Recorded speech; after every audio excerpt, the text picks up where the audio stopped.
baka pera lang ang habol, gawain ng puta. Pag walang mapapala, ang tingin sa'yo basura. Ayaw kang sumasaya, mas gusto ka na lumuluha. Manlalait ng itsura, pero hindi makita yung dumi nila, parang sariling muta. Teka muna, huwag mo kong kakalimutan, yan ang laging banat niya. Sana nga hindi na lang kita naging kilala. Gustong sumama pag nakitang sa taas ka pupunta, pero dati hindi naman sila nangangamusta. Alam mo naman talaga, totoong nag-aalala. Ang dami pang sinasabi, mangungutang lang pala. Huwag ka na siling mayaman, ang sarap ng buhay neto. May anak sa iba pero hindi nagsusustento. Huwag ka na kahit hindi inimbita, nagpupunta pag inuman walang ambag at minsan nagmamaoy pa. Huwag ka na sisiraan ka sa tao, hay nako, may nasasabi pa din kahit na natutulungan mo. Huwag ka na, ayaw na ikaw ay nakakaangat, gusto niya siya lang ang pinaka sa lahat. Huwag ka na, ako ang dami mong pinagkakautangan, pati mga magulang mo nagawa mong gulangan. At ang matalik na kaibigan na gawang nakawan, hindi ka patas lumaban. Yan ay kadayaan, hindi pwedeng hayaan. Dahil aabusuhin, gawain mo sa iba, di malabong gawin mo sa akin. Kakupalan mo'y litaw, di matatago, kitang kita.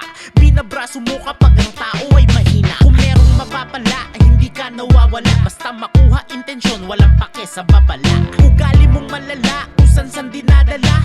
Walang pagkadala, sa pandudugas kilala. Ina ka, magbubunga yan lahat, hintayin. May konsensya ka pero hindi mo pinapansin. Kilos mo'y puro pansarili, dapat ka lang tablahin. Kasi ikaw ay masama, wag mo sanang masamain. Wag ka na pinakain, pinatuloy sa iyong tahanan. Inasikaso pero nagawa ka pang nakawan. Wag ka na, kung sino pa yung puro payo sa atin, sila pa yung mga walang narating. Ang galing, wag ka na siling mayaman, ang sarap ng buhay neto. May anak sa iba pero hindi nagsusustento. Wag ka na kahit hindi inimbita, nagpupunta pag inuman walang ambag at minsan nagmamaoy